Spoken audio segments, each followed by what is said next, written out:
¿Ya se ve? Sí, ya se ve Ah, okey. perfecta tu presentación en Canva. Listo. Nada más esperamos a Mine. Perfecto. Bueno, pues hola a todos.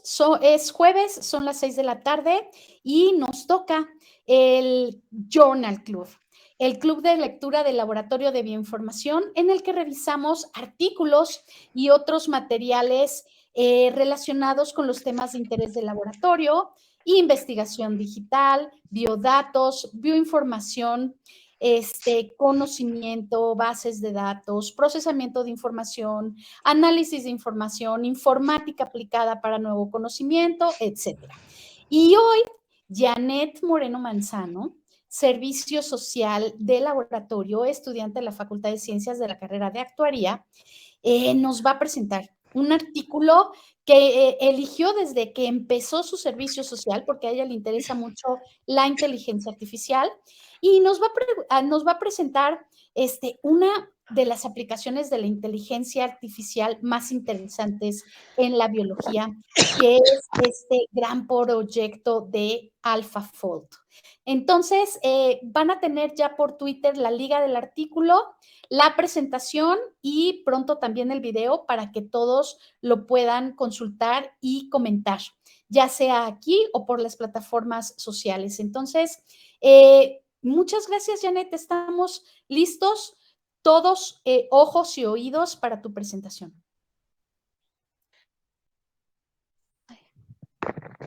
Muchas gracias, Laila, por la presentación. Como comentó Laila, este artículo desde la primera vez que lo vi me interesó bastante y habla sobre AlphaFold y el desafío que ha pasado la biología durante los últimos 5 décadas sobre predecir las estructuras de las proteínas. Para empezar, voy a hablarles sobre qué es una proteína.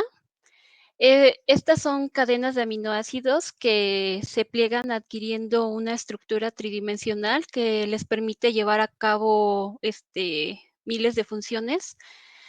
Bueno, la secuencia de aminoácidos se le denomina estructura primaria y los plegamientos de esta secuencia se le nombra como estructura secundaria y terciaria. Y ya cuando la proteína está formada por varias cadenas de los distintos monómeros, estos se enrollan y espacialmente entre ellos, y esto se le llama se le conoce como la estructura cuaternaria. Ahora, lo que hace a una proteína depende demasiado de su estructura 3D. Así que hay que recalcar ciertas características, que es que cada proteína posee una única estructura 3D. La estructura 3D de una proteína depende de la secuencia de aminoácidos y la función de la proteína depende de su estructura 3D. Y dentro de la gran variedad de proteínas se reconocen algunos patrones estructurales comunes.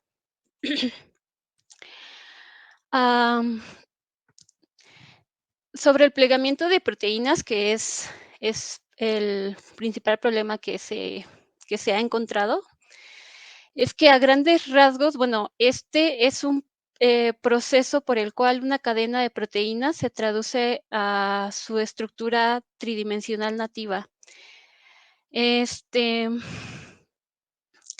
Y bueno, descubrir en qué forma se pliegan las proteínas se le conoce como el problema de plegamiento de proteínas. Como ya lo mencioné, este ha sido un gran desafío en la biología durante las últimas 5 décadas. Ahora un poquito sobre las técnicas para determinar la estructura de las proteínas. Se usan una gran variedad de técnicas experimentales para examinar y determinar las estructuras de las proteínas. Acá puse 3, como la resonancia magnética nuclear, la cristalografía de rayos X y la microscopía crioelectrónica. De hecho, por ahí vi un artículo sobre, creo que en 2017 a unos científicos les dieron el premio Nobel por descubrir algunas estructuras de proteínas con este método, bueno, con el último, con microscopía crioelectrónica. Y bueno, ese solamente era un dato extra. Desafortunadamente, estas técnicas pueden llevar demasiados años de trabajo y es bastante laborioso para poder determinar una sola estructura de una proteína. Bueno, también al mismo tiempo resultan ser muy, muy costosas al tener que usar equipo muy especializado.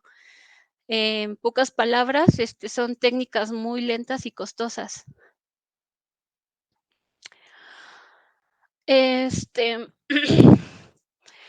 ah, una problemática para terminar la estructura de las proteínas es que la cantidad en que una proteína podría plegarse antes de establecerse en su estructura 3D es muchísima, o sea, son muchas. De hecho, Levinthal señaló que se llevaría más tiempo que la edad del universo en enumerar todas las configuraciones posibles de una proteína típica mediante el cálculo de la fuerza bruta. También las proteínas se pliegan espontáneamente.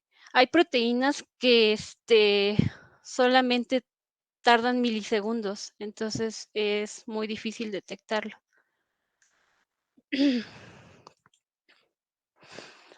Mm, Ahora les hablaré un poquito de qué es CASP y, bueno, AlphaFold en general. CASP es un centro de evaluación de estructuras de proteínas y fue fundada por John Moult y Fidelis en 1994. Y AlphaFold, por otra parte, es una inteligencia artificial desarrollada por DeepMind, que es un grupo de investigadores que se dedican a esta parte de la inteligencia artificial y a la revolución tecnológica. Dicha inteligencia artificial, que es AlphaFold, fue reconocida por CASP como una solución a la predicción de estructuras 3D de proteínas.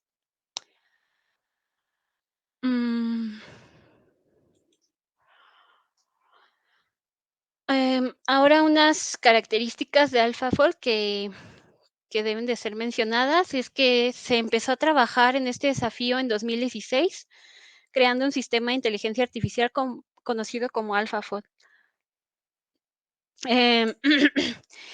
Se entrenó a la red neuronal con secuencias y estructuras de unas 100,000 proteínas conocidas. Bueno, esto lo saqué de la página principal de AlphaFold, pero en el artículo venía que se utilizaron aproximadamente 170,000 y de una base de datos, pero no estoy muy segura cuál es la cifra real. Por otro lado, este sistema puede predecir la forma de una proteína a escala y en minutos con precisión atómica, y AlphaFold puede predecir qué partes de cada estructura de proteína predicha son confiables. Ahora les hablaré un poquito del funcionamiento de esta inteligencia artificial. Primero que nada, la proteína la ve como si fuera un gráfico espacial, en donde los residuos de los aminoácidos son los nodos y los bordes que conectan los residuos y los bordes que conectan los residuos en estrecha proximidad. Después de esto, lo que hace es que el sistema neuronal intenta interpretar la estructura de este gráfico mientras razona sobre el gráfico implícito que está construyendo. Y después utiliza una alineación de secuencias múltiples, conocido como MSA, y una representación de pares de residuos de aminoácidos para refinar este gráfico. Y por último, al repetir este proceso varias veces, el sistema desarrolla predicciones de la estructura física de la proteína. Bueno, acá está, de hecho, el diagrama de la arquitectura del modelo de esta inteligencia artificial.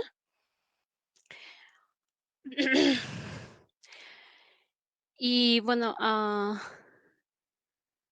ay, perdón. Que es básicamente los pasos que les comenté en la diapositiva anterior. Los resultados que se obtuvieron de AlphaFold. Bueno, voy a comentar un poquito de los resultados. Primero que nada, como ya había comentado, CASP es como un centro de evaluación y evalúa técnicas predictivas de estructuras de proteínas.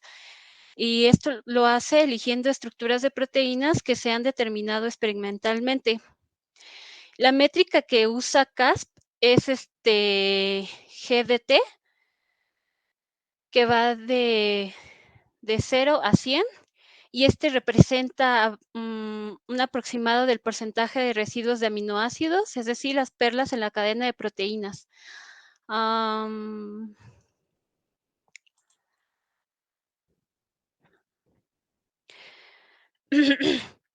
Un dato es que si se tiene una puntuación de 90, se considera informalmente competitiva con los resultados obtenidos a partir de métodos experimentales. Y para la 14ª evaluación de CASP, AlphaFold tuvo una puntuación media de 92.4, en general en todos los objetivos. Y bueno, principalmente en la precisión media de predicciones de la categoría de modelado libre, que es una como de las más difíciles para determinar proteínas, AlphaFold obtuvo 87.0. En este gráfico pueden ver las puntuaciones que se obtuvieron en cada evaluación, o bueno, como concurso. Y AlphaFold ha tenido las más altas. Ay, me pasé. Aquí podemos ver dos dianas proteicas y podemos comparar la predicción que hizo AlphaFold y contra los resultados experimentales que, bueno, como se puede apreciar en esta animación, es bastante cercano. Algunos comentarios respecto a los resultados de AlphaFold es, primero, que abre el potencial para que los biólogos utilicen la predicción de estructuras computacionales como una herramienta central de la investigación científica. Estos resultados resultan bastante útiles para clases importantes de proteínas, por ejemplo, proteínas de membrana, que son difíciles de determinar experimentalmente. Y finalmente representa un avance sorprendente en el problema de plegamiento de proteína. Algunas contribuciones que pueden ser posibles debido a las predicciones de las estructuras de proteínas es que se puede hacer una comprensión mucho mejor de enfermedades específicas. También se puede hacer un desarrollo de tratamientos para enfermedades, a realizar búsqueda de enzimas que descompongan los desechos industriales, que esto es bastante importante. También puede llegar a ser muy útil en futuros esfuerzos de respuesta a pandemias. De hecho, AlphaFold determinó estructuras de proteínas del virus del COVID.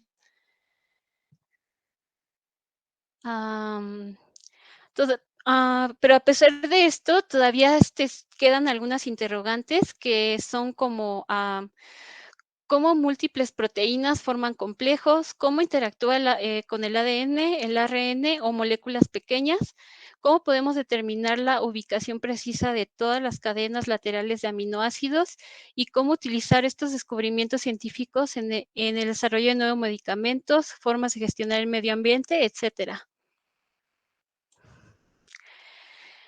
Algunas conclusiones es que los métodos computacionales están preparados para transformar la investigación en biología y son muy prometedores para acelerar el proceso de descubrimiento de fármacos.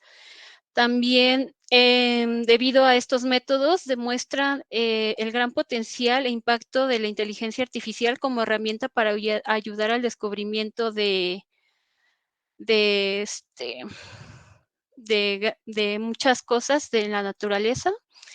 Y la inteligencia artificial se convertirá en una de las herramientas más útiles de la humanidad para expandir fronteras del conocimiento científico. Bueno, aquí les dejé unos links. Hay uno que en el que pueden inspeccionar un poquito. Vienen, o sea, son recursos libres para los usuarios para poder predecir proteínas, y vienen varios ligas para GitHub, y algo que se me hizo interesante.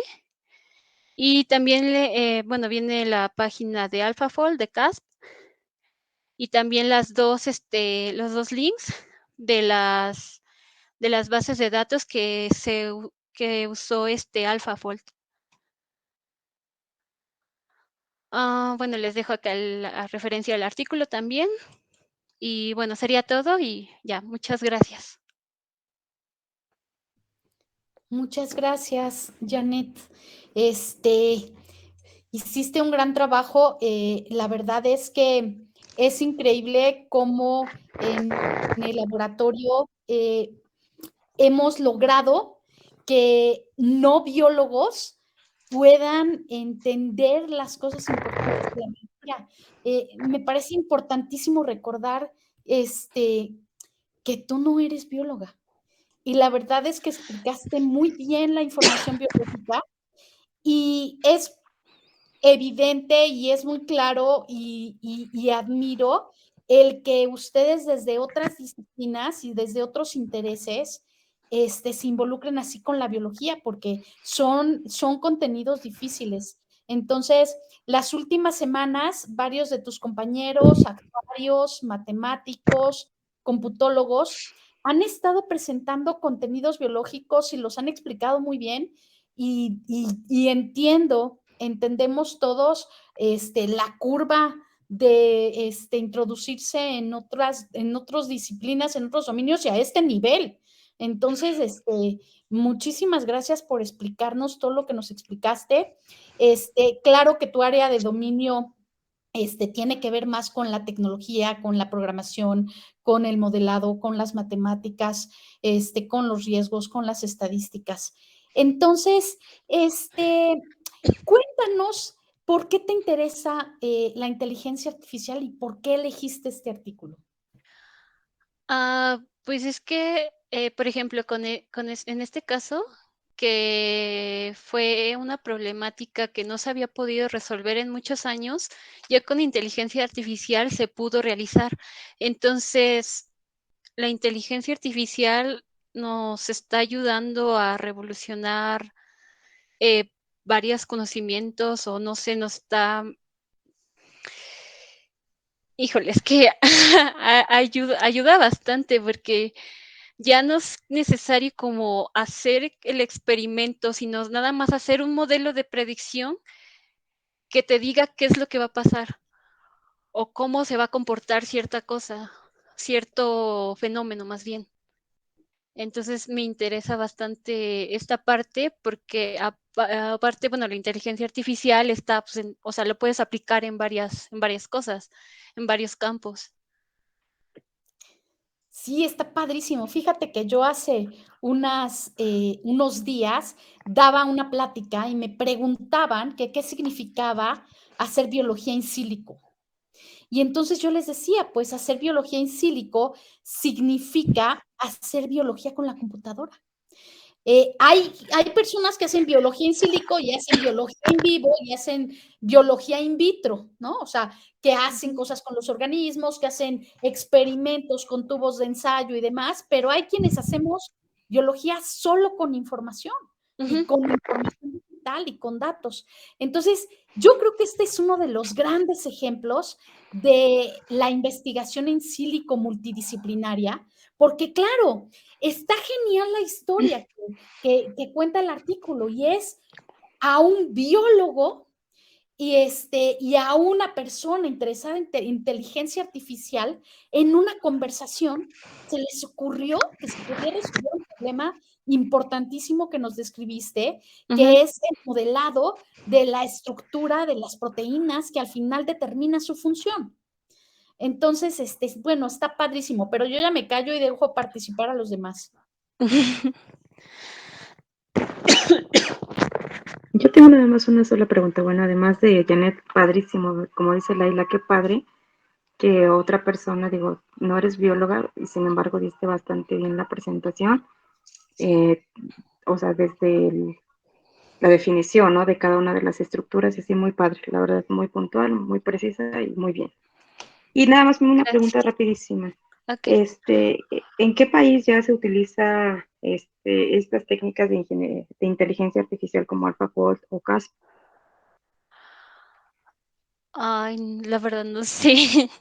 En el artículo por ahí no mencionarán esto o No, realmente no menciona así como un país o algo, solamente, o sea, dice que esta inteligencia artificial fue creada por DeepMind, que es un grupo de investigadores, pero no sé a ciencia cierta de qué países o como supongo que son de varios, pero no tengo idea. Sí, sí, aquí perdón, me parece que son de la Universidad de Maryland. Sí, Los, es preciso. Ujú. Ujú. Sí, Ah, ok. los desarrollos los están haciendo en Estados Unidos. Pero bueno, como siempre estos grandes proyectos pues tienen luego servidores en otro lado Ujú, y cosas en otros lugares y demás. Pero sí es una iniciativa que empezó en Estados Unidos. ujú, ok, súper, sí, justamente eso. Cómo se va innovando, cómo se va desarrollando y de dónde empieza, ¿no? Justamente dónde parte y lo que comentabas, Laila, la conversación de entre un biólogo y una persona que hace todo esto a nivel sistemas, qué maravilla, ¿no? Sí, no, está impresionante. Vamos a tener todavía media hora para conversar sobre eso. Pero, ¿quién más quiere participar? Sí, yo. Gracias. Mucho gusto, Janet. hola. También tu presentación me agradó bastante, muy puntual y me parece muy increíble, ¿no? Que en tan poco tiempo la biología esté yéndose hacia un camino teórico, ¿no? Porque realmente es como una biología más teórica, trabajando con modelos. Ujú, Y creo que aquí más que nada señalo la importancia de la multidisciplina y la interdisciplina, ¿no? Y me parece que lo que están haciendo en este laboratorio es genial porque se puede ver realmente este trabajo en conjunto, ¿no? Desde diferentes puntos de vista, pero que ya se necesitan otros conocimientos, ¿no? Entonces me parece muy chévere que que quieras incursionar, ¿no? A este campo biológico desde otra área, ¿no? Eh, y bueno, entiendo que es este impacto, ¿no? De la tecnología de AlphaFold. No sé si pudiste investigar un poco más sobre cómo funciona o realmente cuál es el objetivo como, o sea, como, es que no sé cómo decirlo, como proyecto grande, ¿no? Entonces, ¿te refieres a DeepMind? ¿perdón? ¿Te refieres a DeepMind? ¿Cuál es el objetivo No, de ellos o de ajá, AlphaFold? de AlphaFold, ¿no? O sea, por ejemplo, es que aquí mencionan, ¿no? También al director del Instituto Max Planck, ¿no? Andrei Lupas. Y no sé si esto ya de alguna manera lo están promoviendo más hacia, pues, otras áreas del conocimiento, ¿no? Otros campos un poco más aplicados, pues, o apenas están iniciando. Pues iniciaron en 2016 y ya en 2018 fue cuando empezaron a hacer todo esto de las evaluaciones y ya lo mejoraron hasta 2020, que fue justo cuando sacaron el artículo.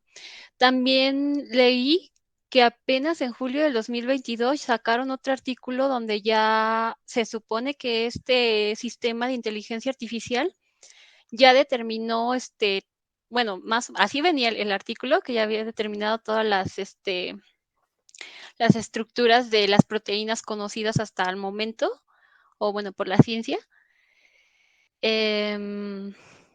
Pero bueno, así tal cual el objetivo de esta inteligencia artificial es básicamente el tema de este proyecto, que es determinar o bueno, de predecir las estructuras de las proteínas tal cual. No sé si tengan un objetivo general, pero esto es lo que yo había leído. De hecho, al final también dejé unos links y ahí también viene el link de la página principal de AlphaFold. No sé si venga ahí, solamente lo revisé así como muy general, muy panorámico, no lo revisé minuciosamente. No sé, Aquí muchísimas está, gracias. Ya puso lo Laila agregué en el aquí. chat y ya lo puse en Twitter. Ok, Varias de las muchas ligas que gracias. compartió. Es que esa base de datos ahora, el EBI, que es la instancia de bioinformática europea, ya hizo una super base de datos en colaboración este, con esta DeepMind. Ujú. Y también les puse ahí el artículo, ¿no? Porque el documento que Janet revisó es como que una presentación, pero ya está el artículo con el algoritmo, con la explicación de todo el proceso. Y saben que es que fue impresionante. Se ha de haber presentado todo esto hace unos 4 o 5 meses. Era el tema de conversación en Twitter y en todas las áreas biológicas, que fue exactamente cuando Janet entró al laboratorio. Entonces me dijo, Laila, me interesa la inteligencia artificial. Le digo, oye, es que acaba de salir la primera publicación de una de los parteaguas en la biología. O sea, este proyecto tiene implicaciones realmente importantes porque jamás se había podido predecir con esa exactitud y con esa cantidad de modelos para muchísimas proteínas, esta estructura AlphaFold. Entonces, fue impresionante. Es un avance en la biología trascendental, o sea, es un punto de inflexión. Era algo que o se hacía con esta tecnología o no había otra forma de hacerlo. O sea, in silico solamente se podía hacer porque la cantidad de dinero y la logística de hacerlo in vitro era imposible. Entonces, eso fue como abrimos la conversación, ¿no? Con Janet sobre esto. Y claro que tenemos pendiente en el laboratorio hacer una revisión sobre las aplicaciones de la inteligencia artificial en biología. Nosotros estamos revisando, por ejemplo, cómo se utiliza la inteligencia artificial en la investigación de biología sobre el color. ¿No? Y cómo se predice cómo van a ver los organismos o cómo los organismos van a generar un cambio en su coloración y todo esto. Y está impresionante cómo esta tecnología está sirviendo para acompañar la investigación. Entonces, no sé, me parece un tema realmente apasionante ahora y que los biólogos debieran conocer, o sea, cómo es que se están implementando estas innovaciones en el tema.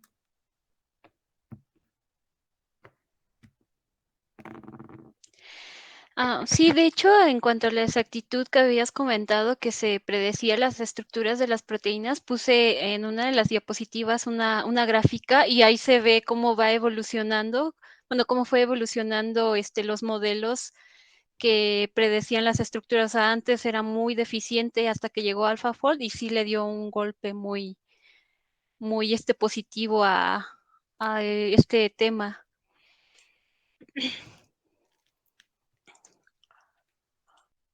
Sí, es realmente impresionante. No sé si alguien más tenga comentarios.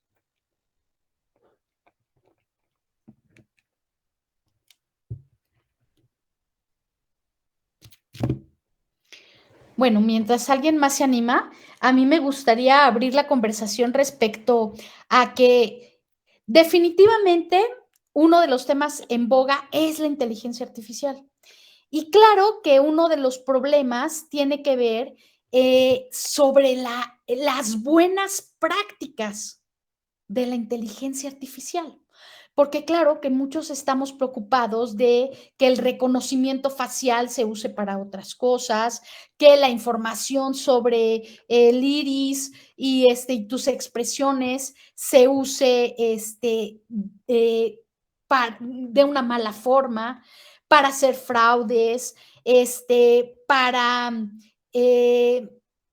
generar desigualdades, etcétera. O sea, es todo un tema. Yo sigo en Twitter a Luciano Floridi, que es un digamos que uno de los gurús actualmente sobre la ética de la inteligencia artificial. Él es un filósofo especializado en información e informática. Y sus últimas publicaciones tienen que ver con las buenas prácticas en la inteligencia artificial. Entonces, generalmente en las redes vemos el lado oscuro y los problemas de la inteligencia artificial aplicados a los humanos y al uso social, ¿no?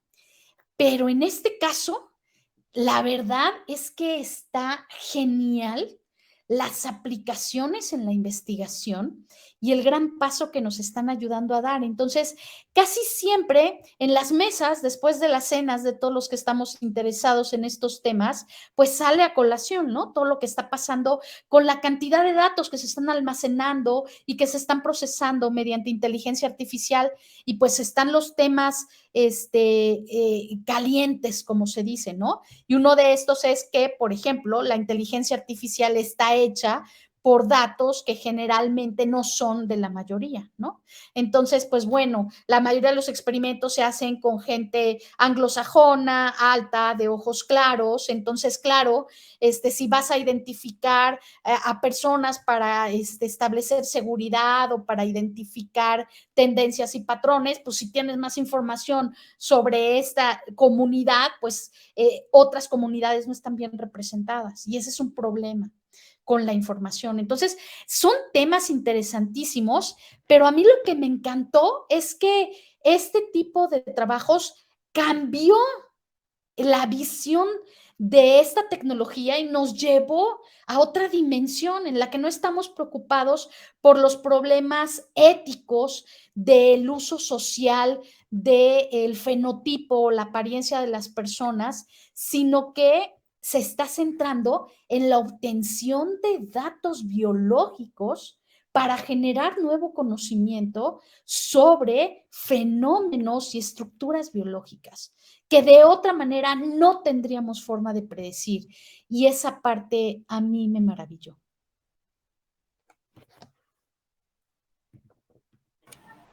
Sí, fíjate que tienes toda la razón, ¿no? Y creo que esta charla también, ¿no? Esta noción de buenas prácticas, creo que también tiene que ir cambiando en cuanto a cómo se está haciendo el quehacer científico, ¿no?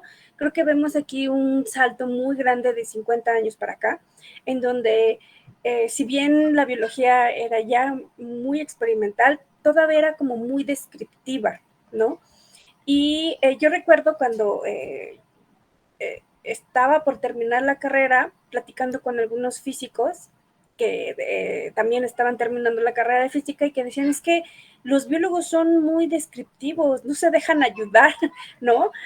Tratando de empezar a desarrollar otros procedimientos de esta ciencia teórica en modelaje, por ejemplo, con otros modelos para predecir Y precisamente una de las cuestiones importantes es, bueno, ¿para qué se hace todo este conocimiento, no?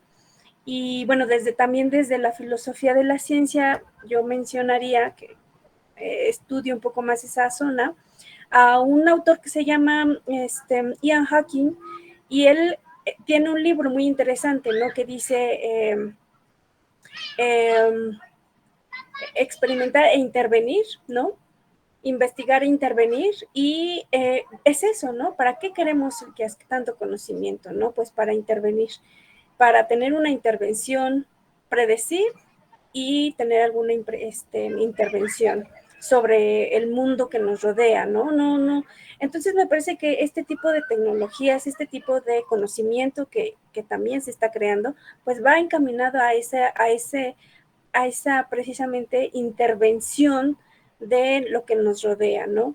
No me gusta decir de la naturaleza, porque también interviene en otros asuntos sociales, como bien dice esta Laila, ¿no? Esta ética de la inteligencia artificial. Entonces, creo que me parece que podemos hacer cosas interesantes también viendo estas nuevas prácticas desde la biología, ¿no?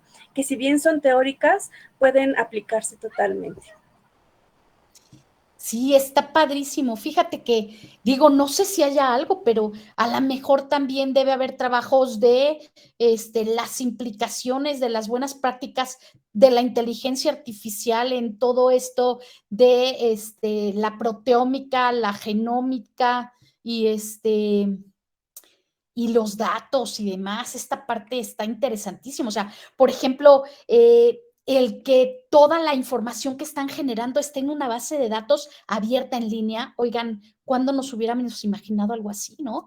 Ese es un perfecto ejemplo de ciencia abierta. Todo está albergado en el EBI, abierto. Lo podemos consultar y se puede reusar, y esa parte es una revolución de la manera como estamos haciendo ciencia después del nacimiento de la era digital, ¿no? Sí, así es. Pues está padrísimo, Janet.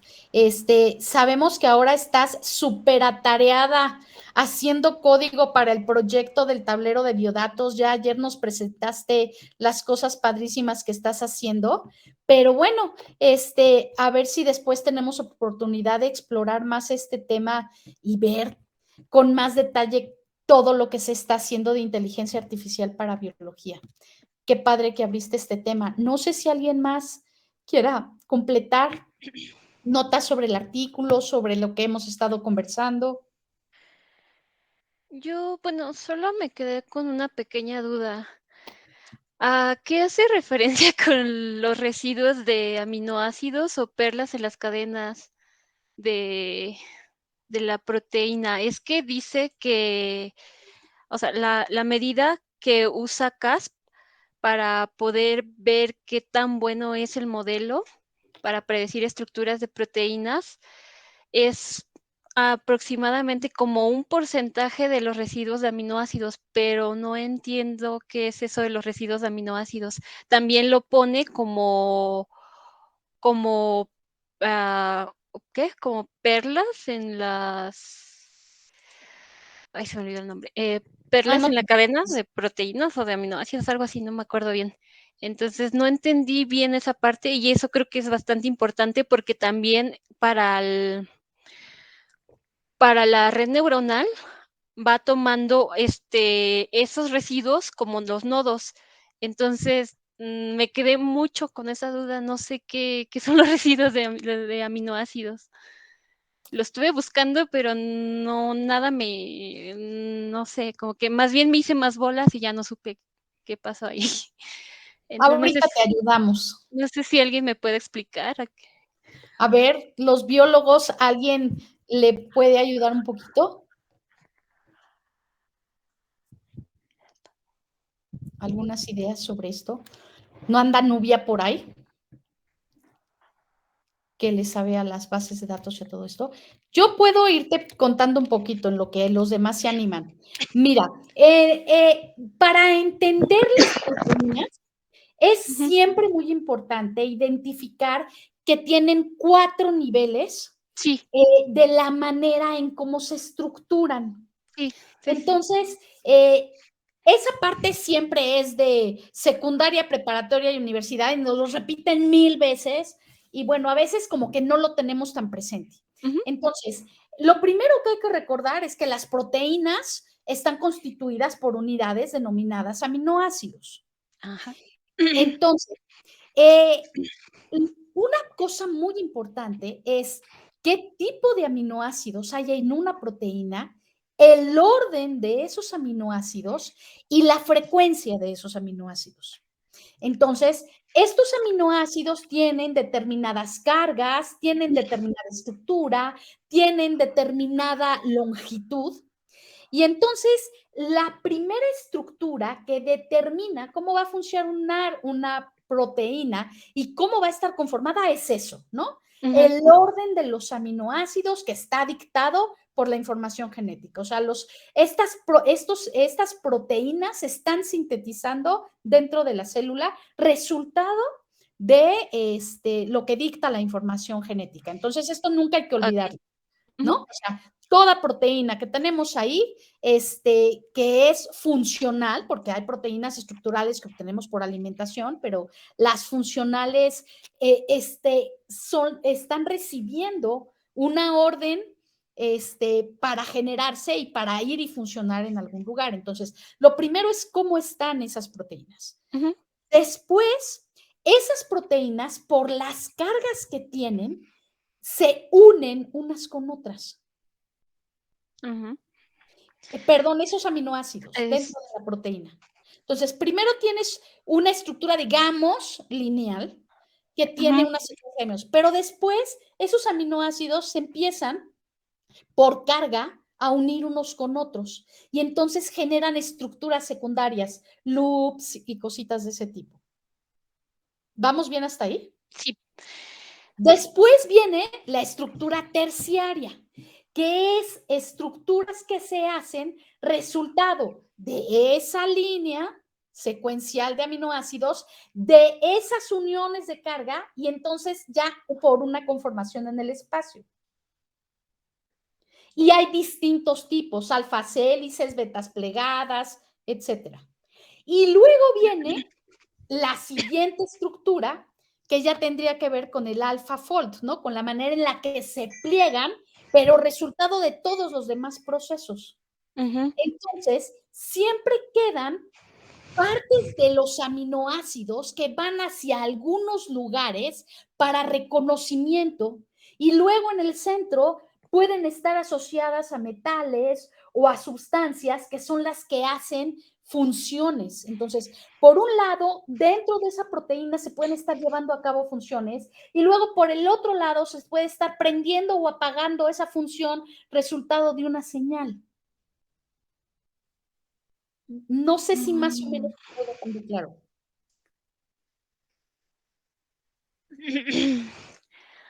Más o menos, pero todavía me queda como el hueco. Entonces, a lo que se refiere es que hay pedacitos o hay que hay aminoácidos que están dentro de la proteína que es difícil predecir cómo se van a comportar. Entonces, hay partes grandes e importantes porque el algoritmo está conformado por un chorro de variables que tienen que ver precisamente con todo esto, con las características de longitud de los aminoácidos, con las cargas, con los tipos de estructuras, con las funciones que tienen, y todo eso ha sido resultado de estudios bioquímicos, moleculares y evolutivos.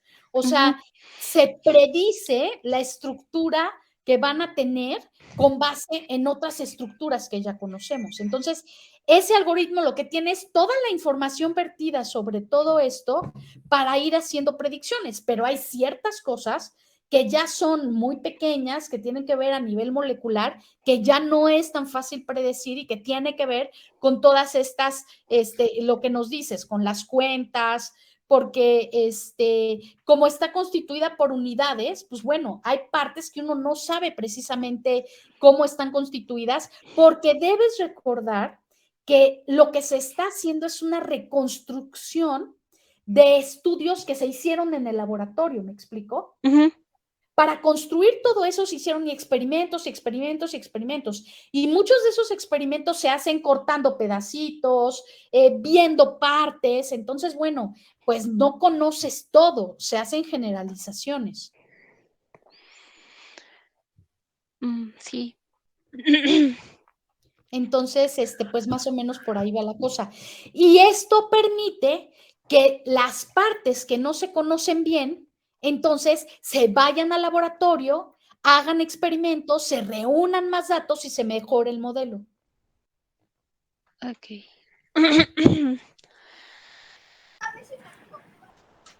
Entonces, una buena parte de todo esto tiene que ver con la bioinformática. Y claro, los protagonistas son las bases de datos. Toda esa información se reunió de bases de datos. ¿Qué pasó, Carla? Cuéntanos.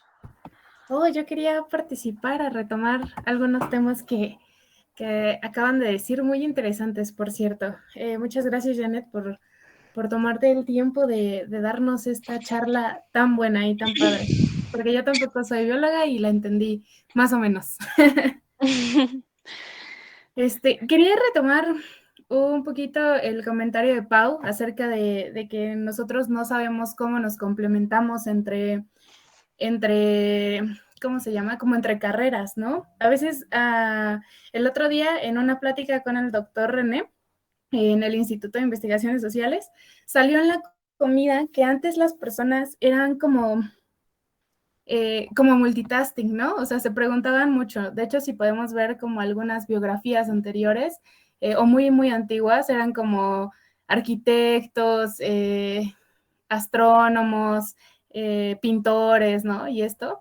Y llegamos a la conclusión de, bueno, no a la conclusión como tal, sino planeábamos y pensábamos que es justamente porque no sabemos definir, ¿no? Y la inteligencia artificial no solamente nos reta a saber definir lo que queremos hacer y de qué forma queremos hacerla, porque yo creo que una de las principales cosas o causas de por qué los proyectos fracasan es porque no se tiene una definición o un objetivo tan bien planteado, ¿no? Desde el inicio.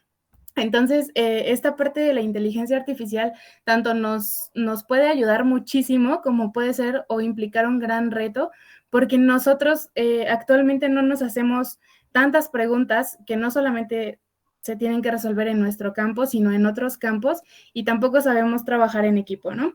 Yo creo que una de las cosas más importantes también es aceptar la ayuda de las otras personas, justo como lo comentaba Pau, ¿no? Que a veces somos muy envidiosos con nuestro conocimiento y no tenemos esa, pues como esa oportunidad de hablarle a otra persona con de nuestra sapiencia, ¿no? De todo lo que sabemos, de todo lo que hemos estado investigando o de todo lo que estamos involucrados, ¿no? Y es muy importante para poder hacer ciencia y sobre todo ciencia al alcance, como estamos tratando de hacerlo nosotros, es justamente tener un equipo muy, muy variado, pero también tener un enfoque muy bien estipulado, ¿no? Y es justamente a lo que nos reta la inteligencia artificial. A mí me gusta mucho también el tema y creo que actualmente podemos ver muchas cosas nuevas, ¿no? A mí me impresionó muchísimo el que ya la inteligencia artificial esté creando arte, ¿no? Y esté creando simulaciones donde ya puedes ver a lo mejor algún paisaje, replicar alguna obra, que también nos ahorran muchísimo dinero y nos cuestan mucho dinero por la inteligencia artificial, pero nos ahorran muchísimo, ¿no? Como comentaba Laila, a lo mejor ya no hacemos 1000 experimentos con 1000 ranas, pero sí nos cuesta el trabajo, el dinero, la máquina, ¿no? Y también podremos verlo tanto como una inversión como algo que no, si no se ocupa de forma correcta, puedes implicar un gasto, ¿no? Entonces, no sé, me gustó mucho y yo también soy fiel seguidora de la inteligencia artificial porque creo que es algo que está revolucionando todas las áreas. Qué padre, qué padre. Pues sí, vamos a tomarnos un tiempito algún día de estos para hacer ahí una búsqueda de información y escribir algo chiquito de difusión sobre lo que se está haciendo de inteligencia artificial en biología. Van a ver que lo vamos a hacer. Está padrísimo. Sí, está muy padre. Y las implicaciones, ¿no? Todo lo que acabamos de conversar. No solo lo que se está haciendo, sino todas las vicisitudes que hay alrededor del tema, tanto las buenas como las malas. ¿Alguien más quiere compartir Yo, ideas? acá, Adelante, Chel. nada más buscando un poquito en internet, les ponía ahí un comentario acerca de que en España ha sido escogida como el país piloto para tener una agencia de supervisión de inteligencia artificial. Entonces está padre, ¿no? Porque ya va a empezar a regularse todo lo que se está haciendo con la inteligencia artificial. Y ya hasta su agencia de supervisión va a tener, es el primer país que va a tener esto. Qué interesante eso, ¿no? También. Y qué bueno que sea un país que habla español, ¿no?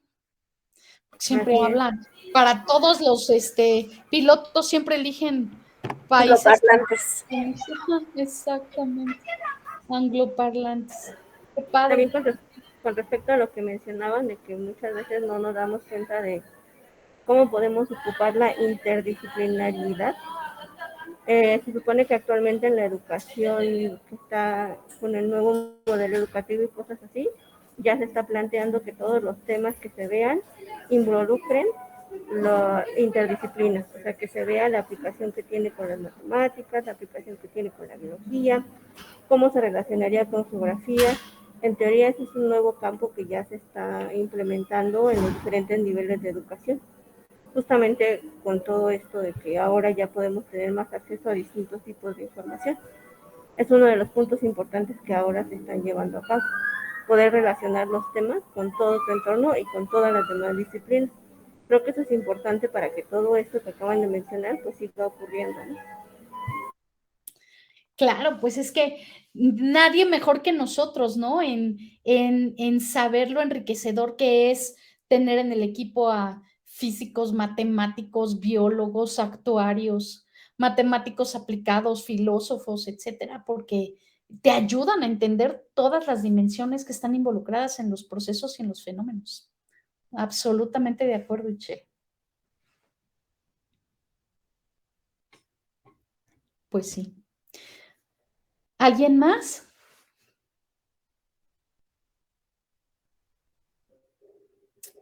Bueno, pues entonces ha sido todo por hoy. Muchísimas gracias, Janet, por abrir conversaciones tan interesantes, por hacernos pensar y por alentarnos a conversar sobre este tema tan interesante.